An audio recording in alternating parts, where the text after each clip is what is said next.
Kaylynn, what I wanted to do is just start with some background about yourself. I wanted to ask, uh, I think I saw that you went to UNOH, Mhm. but obviously you had to have an interest in, cars or racing or some aspect of the automotive industry kind of before you went there. So, what were some of your early influences in terms of, being involved in this industry?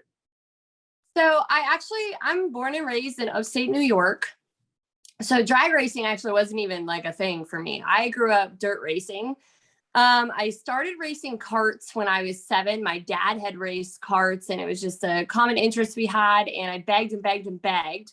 And I actually made a bet with my dad that if I could spell supercalifragilisticexpialidocious, that's 7-year-old self there, I could have a go-kart. And because he was totally against it, he was like, no, we don't need to put you in that. And I did it. My mom made him buy me a cart and I raced all the way up through college on dirt. But it really started, I had the opportunity to go to a vocational school in high school. And I took automotive technology. And that is actually where UNOH kind of came in, because they came in and did a presentation in the school. And I saw the high performance industry. And really, I was genuinely interested, obviously, just from racing, but I didn't know how necessarily to make it happen, like how you get on a pit crew or how you go about doing that. So UNOH came in and did the presentation. I said, I need to go to this college. Well, I graduated high school when I was only 17. So it was really kind of hard for me to just make the move from New York to Ohio at 17 and not kind of still be attached to my parents. So Yeah. I decided to go to a local college for business administration. I'm like, let me just get the first 2 years out of the way.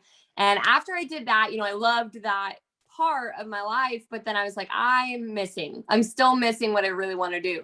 So I redid my application for UNOH and went that August and took their automotive, high performance, and their CDL program while I was at the school. It was about a 3-year program by the time I was done. And while I was also at the school, I participated in their collegiate motorsports team. And they had a dirt team that had 2 dirt modifieds and 4 street stocks that we raced and crewed and drove all as students at local dirt tracks. So I did that. And then when I went to graduate, I really was pushing to go to the NASCAR side of things. That's all I wanted to do. And I had talked to a lot of friends that had gone that route and were like, we like it, but there's not a lot of turnover, like Chad Knaus's guys and Jimmy Johnson's car aren't going anywhere anytime soon. So I was like, Right. okay. And I had a friend that went drag racing. And he was like, we're actually looking for somebody. Like, do you want to go? And I'm like, I've never even been to a drag race. Like, to be completely honest with you, I kind of feel kind of dumb that I don't even know what a Top Fuel car is. Like, I had seen him on TV, but never been to a drag show. So I'm like, well, I'll give it a shot. So I got hired at Terry McMillan Racing. I actually graduated college on a Tuesday and was at the shop on a Wednesday. So I drove from Lima to Indy. Yeah. And just stayed the night at my friend's house. And then on Monday we were leaving for Las Vegas. So like, we like you. I guess we'll take you with us. So, Nice. Yeah. Yeah, I got there and I remember the first time the car went down the track and I was like, oh my goodness, I have no idea what I got into, because I was hired as a clutch assistant. So at the time I was only doing tires and helping the clutch specialist put the clutch in the car. So very basic, simple job. But for me, I was just like, holy crap, I have no idea what's going on. So 8 races in, our clutch guy left and I got moved up to the clutch specialist. And that's where I've been ever since. Okay. Yeah. So that's kind of your current role then right now. Yes. Yep. So I was with Terry for 5 years as the clutch specialist. And I also drive one of the race haulers. And then unfortunately, September last year, Terry lost his sponsorship with Amley due to COVID. And with hopes of getting it back, our entire team had been together for so long, we stuck around. We stuck around all the way through February and in hopes of finding something. And then about mid-February is when all the teams kind of started getting back together after the pandemic, and jobs were moving very quickly. And so we made a decision as a team to let Terry know, hey, we're really sorry, but we're looking, we got to have a paycheck. Yeah. We'd voluntarily taken a layoff essentially. So we were just hanging out, waiting for that sponsorship. And then we decided, we got to take jobs or they're not going to be available. So my team split up. Several of them went to John Force's, a couple to DSR, and a couple to like Cruise Pedregon. And me and another one of my team guys were still kind of sitting ducks. Nobody needed a clutch guy and nobody was looking for a car chief. And that's when Clay made the call. And I actually got hired on just for one race at first because they had a clutch guy lined up. And so I was like, yeah, I'll just do one race, like better than nothing. And, let people know I'm still out here and available. So 2 days later, they actually called me and said, you know what, we want to hire you full time. Now, when I was at Terry's, all of us at Terry's were really good friends with Clay. So it almost just felt like we were already family. And so myself and my car chief ended up making the move down to Clay's, and we've been there for the season and it's been awesome so far. No, that's great. Yeah, Clay's a great guy. It was really a pleasure getting to meet him a few weeks ago. Yeah. Kaylynn, you mentioned you're from upstate New York. I'm actually from Rochester myself. No way. So I'm from like Syracuse area, like Auburn. Technically, my brother lives in Rochester though, so I'm in Rochester all the time. That's right. Yeah, very cool. Yeah, I went to school in Albany, so I've kind of been all over New York State, but that's awesome. Yeah, and I found myself in Ohio as well. Yeah, it's funny how life works, but I loved it. I did like Ohio too, but I also really love Indy. Yeah, no, Indy's a fun town for sure. Kaylynn, you mentioned that you initially were kind of pursuing NASCAR and had an interest in the NASCAR side of things. Was there something specific about NASCAR that you liked initially? And then now that you've been in NHRA and drag racing for a while, what are some of those things that you like about drag racing versus the NASCAR stuff? I think NASCAR, it was just like my background growing up. My family was huge NASCAR fans. We went to NASCAR races, the circle track aspect, and watching people like Jeff Gordon and stuff like that come up from the karting ranks into where they had gotten to. And of course, 9-year-old me wanted to drive for the rest of my life. And that just wasn't an option. And so I just wanted to find my way there. And I really wanted to go over the wall. And when I was young, it took me a long time to realize that most of the people that go over the wall, like nowadays, are ex-football players or NFL players and stuff that are really athletically trained to do that. And not that that's not an option. I actually work with a girl. She's a tire specialist in NASCAR through a women's workwear company. That's a side story. But she's made her way up through NASCAR, and that's been awesome. And I think that's just where I thought I wanted to go because that's all I knew. Mm-hmm. And now being in the drag racing side of things, I think what I really love about drag racing is how fan oriented we are. NASCAR, you can go to the races and sit in the stands, but to be down on pit road and to be up and close, the hot pit passes and stuff like that, they can cost a lot of money. And a lot of fans that are just the average everyday hardcore fans can't do that.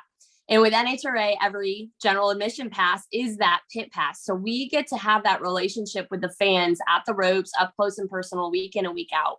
And the fact that they can watch us tear down the car and see what we're doing as a team, I think really drew me more to the sport once I got there.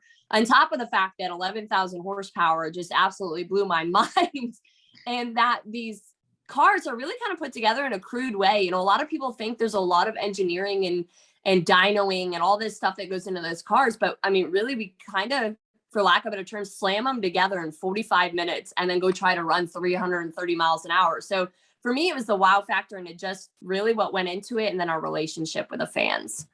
Yeah, no, absolutely. I think you hit the nail on the head that, a NASCAR race is extremely fun and enjoyable, but to have that access like you have at an NHRA event definitely costs some money that most people aren't willing to pony up. So exactly. That's great. So Kaylynn, you've been in it a couple of years now, and you get to travel around all the different tracks. Do you have a favorite track that you guys have been to? I think I have a couple favorites. I think just favorite place to go overall would be Seattle, which unfortunately we don't get to go to this year. They've canceled that event. But I just love that area. For me, I think it was just like, being from New York and then going all the way to the other side of the coast and seeing that. And Seattle is gorgeous. I love the track. It was the place I went to our first final round with Terry. We ended up losing on a hole shot to Antron Brown, which you can't be too mad about because he's a beast on the tree. But it was just, I think at that point, by the time we had gotten to Seattle, I was about 4 to 5 months in, and I finally got a chance to kind of soak in just being at the track and not so worried about, oh my goodness, what am I doing on the race car? It just allowed me to enjoy what by the time we got there on the Western Swing. But I do have to say Las Vegas and Indy hold a special place in my heart. Indy, we've won Indy with Terry 2 years ago, or in 2018. And that's a race that they say, winning is like winning a championship. A lot of people want to do that more so than winning a ring. But Vegas was our first win as a team, and every single crew guy on the team, including Terry, our driver, it was their first win, except our crew chief. So, but every single person had never won a race before. So to experience that with them, Vegas is always going to be that special place. And who doesn't love Vegas? So Right. I think those would probably be my three that are my favorite. Yeah, well, that's excellent. Kaylynn, a little bit ago, you mentioned that you guys obviously are working on the cars and tearing down the engine and putting things back together, hopefully in about a 45-minute time period. Does it ever, go completely smooth? And, what are some of the crazy, pit stories that you've had so far? Oh, crazy pit stories. Oh my goodness. So, I mean, in an ideal situation, you come back and we pre-prep everything for the run. So I have 8 clutch packs sitting on the counter for the entire weekend. And so when you get back, when you start the teardown, you are hitting the same thing, whether it be the same nut or pin or piece of tape or whatever you're pulling off the car and putting back on, you do it the same way every single time. Slow is fast. And then eventually, next thing you know, you've got the car torn down in about under 8 minutes for us in the back half of the car. A couple stories at one point, when we call it a nitro event, when you blow the motor up on the track, they can stop violently. And if a rod gets jammed up in a window of the block or something like that, it'll stop movement of everything very quickly, which sometimes will cause the flywheel bolts to shear. And I've come back only one time with the entirety of the clutch flywheel back sitting in the bell housing. And you go to pull the bell housing off, and just there the entire thing is. That was probably one crazy one. But another thing is all the little stuff that can lead up to things not going smoothly or somebody making a mistake. Our job is to perfect what we do. One time we were going into elimination rounds, first round of the day, we had warmed the car up, and during the warm up, one of the crew guys at that time had put the rear main seal in backwards, which allowed oil into the bell housing, which is always a bad day for the clutch person. So we had about, I think, 25, 30 minutes to get the car, like clutch out of the car, because we couldn't run it because it was soaked in oil, and put one back in and get back on the line. And then, of course, when we warmed the car up, we're seating the clutch. So we ended up having to go up there for first round of eliminations without having that opportunity to seat the clutch again. So that was wild. And probably, I think, just overall, like when you get into eliminations, the adrenaline that's running is insane. And especially if we have live TV times or something that NHRA is trying to push us to. We've had all sorts of crazy things happen. But it really comes down to learning to dance the dance with your crew guys. Right now, we're a pretty fresh team. So it's kind of like just beginner dance lessons right now. We're starting to learn where everybody is at every moment in time. The verbal cues, when you hear like head coming off the car, you should know where you are at in your routine based upon somebody else's routine. And everyone's kind of trying to learn where everybody is right now. So little things are happening here or there that throws a twist, but I don't think we've had any like super traumatic anything in the pit that's really happened that we aren't trained to kind of just focus on moving forward and finish up. Right. Very good. Now, do you guys time yourselves during these pits, or is it just based on when you have to be at the track next? We do time ourselves. I always tell my clutch assistant and stuff, even when you look at the qualifying runs, sometimes we'll run at 1 and 5 o'clock. So by the time you actually get back, it's 1:45, 2 o'clock, and you have 3 hours before you got to be up there again. That doesn't change our turnaround time. For us, we utilize that as practice. So we try to go through our turnaround no different than we're going from the semifinals to the finals on Sunday. So we time ourselves. We do have a time clock actually up in the pit. that sometimes if somebody resets it, we can, or my car chief is normally pretty good about knowing what time we rolled in the pit. And we can time ourselves from there. So I think the quickest our new team right now has done it, I think it was like 42 minutes last week, which was really good for a bunch of new guys that are all coming together. So we were pretty stoked about that, and it went really smoothly. So that was awesome. Yeah, no, that's excellent. Now, Kaylynn, you mentioned that you're the clutch specialist, and that's what you've kind of been doing since getting into the NHRA. Now, is that where you see yourself staying, or are there other aspects of, the dragster that you'd like to get into? Does the engine interest you, or are you pretty happy where you're at right now? So it's a funny thing because they always say it's the clutch guy's fault, whether we make it down the track or we don't make it down the track. And once you get stuck in the clutch department and you become a good clutch person, you don't ever necessarily get the chance to move. I know a lot of clutch guys that have been out here and they've literally just been clutch guys their whole length of their career. I think goals for me, I would love at some point one day to work on cylinder heads. I think they're very intricate, and the same concept within the clutch. There's a lot of moving parts between all the clutch levers and weight, discs, floaters, flywheels, all that stuff. Same thing in the heads when they're building it. And you have all the valves and seats and everything that you got to go through and CC each individual cylinder and figure all that out. So I think that definitely interests me. I have had the opportunity to put the head on the car a couple of times, just, like a torque sequence, not building the heads. But we've been down a guy a couple of times before and I've had to help out, get the clutch in and then throw a head on the car. So I do really like that. I mean, I think other parts of it do really interest me. I'm not sure if any of the crew chiefs I know will ever let me out of the clutch department. But I do love the clutch. It's very detail oriented. Everything has to be so perfect. I mean, we changed the weight of the fingers down to the weight of your fingernail. So like my binder is thick of notes and everything that I go through each week to make sure that everything's perfect. Long-term goals, I think I would love to be a car chief, kind of overseeing the whole build of the car and making sure everyone's doing their job safely and appropriately. Yeah.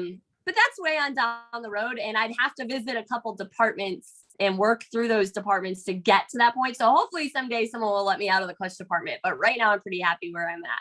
Yeah, no, that's excellent. Now you also mentioned when you were on the team with Terry that you knew Clay, and the transition to Clay's team was pretty seamless because you had that rapport with him. Obviously you guys all get to intermingle as you travel track to track.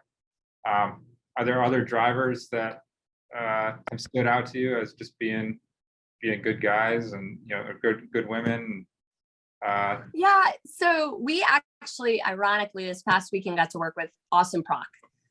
Unfortunately, Clay had an ear infection, and after the first qualifier, it just didn't feel like it would be safe for him to drive the car. So we got Austin Prock in the car with us this weekend, and it was really cool because I don't think I've met anybody that has been so driven to be in the car. He's on the sidelines right now, also looking for sponsorship, and he jumped in, and it's crazy to think he's been out of the car for, I think he said 17 months, and he just jumped right back in and did his job perfectly all weekend.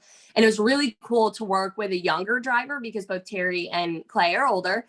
But Austin's actually younger than I am. So it was really cool to work with someone with so much spunk and aspiration to just get in the car. And he's just so pumped up all weekend. He had us super pumped up. Not that Clay doesn't, because Clay's amazing with that, but it was cool to work with him. And I also, I've had the chance to work with Larry Dixon.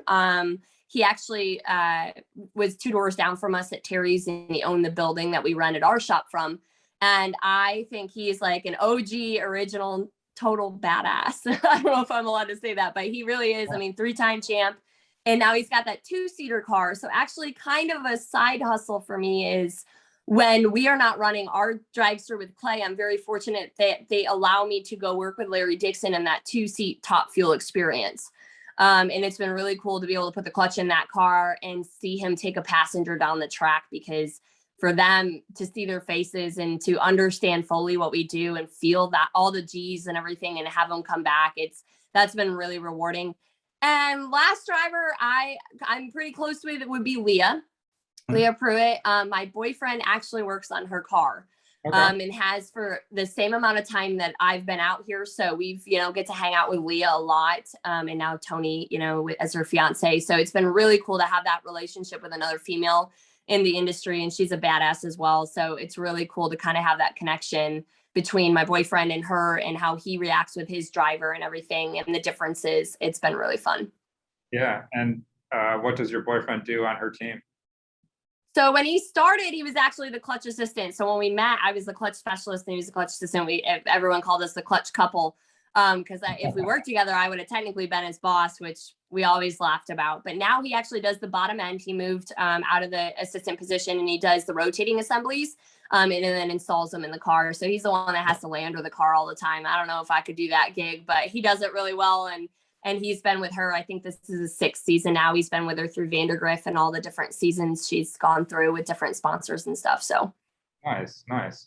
Yeah, I've gotten a chance to meet Leah a couple times. She's definitely very cool. Yeah. That's great. Well, speaking of other, women who are in NHRA, whether they're a driver or part of the team, I know there was a few others that I saw while you guys were in Norwalk. But along those lines, obviously it's still a very male-dominated industry. Do you ever feel kind of out of place, or do you feel like you're pretty welcomed and you fit right in? And can you talk a little bit about that? Yeah. I've been very fortunate that even through school and everything, and I know a lot of women see the struggles through the sexism maybe that might be presented to them. And I've been very fortunate from the start that, and it might be, I'm very confident. I don't want to say I'm confident in myself and enough that I know I'm okay at my job. And that I'm going to make myself fit in with the guys. I'm not going to take any crap from them or anything like that, but I really never have had to. That I've been with my guys, we joke all the time, but I've always been welcoming, and my guys have always treated me like a sister at Terry's and at Clay's. There are things that I definitely struggle with. I carry an 80-pound clutch pack around and can pull my torque wrench at 180, but there's other things like stuff when we pull a motor out of the car, that's probably not going to be my job. Just physically, I'm relatively petite, and doing that kind of stuff to avoid injury. And it's just not necessary when the guys are around to help me out. And instead of turning it around and saying, well, you should be able to do everything we do, everyone's super helpful. And then there's other things where when we have to work on the trucks or the generators or crawl under the trailers and fix an airline, I'm normally the one that's small enough to do that. So I think it gets paid back and forth between us and the guys, but they look out for me as well. I mean, they act like big brothers to me. And if we have any issues, with people who might have an issue with me out there, they normally defend me before I even can get to that point. But I've been very fortunate, but I have to, it is a physicality kind of thing. When you get into this sport, one of the first things my crew chief had me do was torque a flywheel in the car. It was 175 foot-pounds. And he's like, you got to be able to do this if you want the job. And we've shared this story now so many times, but I actually was in tears because I was pulling on the torque wrench. It's very awkward because you have the wing tree and the wing stand coming across, and there's no good way to hang on it. And I was in tears. I was so mad at myself because I thought I finally made it. And now I physically cannot do the job. And we ended up just working. I ended up getting underneath the car where I had a little more leverage and can hold myself against the chassis, and got it done. So everybody has been really patient with me because I learn differently. And there's a lot of different things that I have to do differently just because of the way I'm built and the way I have to get things done. So we laugh about it most of the time, but I've been very fortunate to have the greatest people surrounding me and super supportive of it. Yeah, no, that's excellent. Now, are there other women who are in a similar position as yourself on other teams? It looked like a couple. Yeah, there is. So currently right now, as far as clutch specialist, I am the only clutch specialist at that level of a position. I know there's a couple girls out there right now that are clutch assistants. Actually, one of them I've gone to school with, and I know her, and I think that's awesome that she's out here as well. Several women drivers, which I love. But as far as mechanics in the pit, I'm sure in the sportsman ranks and a lot of the women who drive and can work on their own cars, I'm still broadening my horizon on meeting all these women because we don't get away from the pit a whole lot. But as far as the top fuel ranks and pro stock and stuff like that, there's not a lot of women. I know Angie Smith, she works on her own bikes and stuff like that. And Leah, she's always working on her car. But as far as women actually day in and day out doing this, I think there's two of us that I know for sure in the pro ranks right now. And I know in the past, you know, there's been several really good examples set with us between Kim Richards and Shelly Anderson and stuff like that, that they have made strides working on the car and doing what they did. So we have big shoes to fill, but it's been really cool. Yeah, no, it's awesome to see you guys doing a whole bunch of different roles and killing it out there. It's great. Yeah. Kaylynn, you mentioned that, you know, you might want to go into working on the cylinder heads at some point and ultimately become a crew chief. But looking more in the near future, just, you know, the rest of this season and maybe into next year, you know, what are you looking forward to? You know, whether it's in the pits or just in terms of the racing in general. I'm really looking, I think for this year, I'm looking at a win. So I've kind of, I look at seasons of my career, and like, as I started, you know, you're the student, and I was learning one job, and then I got moved to another job and I had to learn all of that. And then for the next couple of years, you're looking to perfect your position and really get to a point where you're 100% trusted in the position that you're in. Right. And I got to that point, and, you know, with Terry, then we started winning races and stuff. And then I took on this new job with Clay. And so Chris, my car chief that came with me, and I were the only ones when we were looking at the experience of the other team that had been out here. So we actually are taking, I don't want to say kid, they're younger than, most of them are younger than us. These kids that are once like Clutch Distance right out of high school. He's 19 years old, you know, and he's at the drag races and he's killing it. But we've moved into these roles of passing all the things that we've learned down to the rest of our team and helping them out and helping all of us together come together as a team. And so I would really love to see to get a win just for all of our new guys. Like, I want to be able to give that back to them. You know, I remember my first win and everybody that had gotten us there. And now the roles have kind of reversed, and it's given us a chance to lead our team and to help teach them and get them to a win. And I think we're really close to that with the semifinal finishes in Norwalk. We're really stoked about Denver. You know, Clay and our crew chief, Mike, normally do very well there. So I want to see a win by the end of the season for sure, if not a few. I mean, we're always down for a few Wallies, but I want to just kind of stand back and watch them experience their first win. If we could be in the top 5 in the championship standings by the end of the year, that would be pretty awesome as well for everybody being so new. So I think those are my short-term goals. Yeah, absolutely. That sounds great to me. Well, Kaylynn, I don't know that I've got too many other questions for you, but please let me know if there's just anything that we didn't touch on that you want to add, or just anything that comes to mind that you feel would be good to add in. But if not, I should have what I need. Awesome. Perfect. I think we pretty much covered it all. Yeah, we covered it. Yeah, it's been fun. Thank you so much for this opportunity. I appreciate it.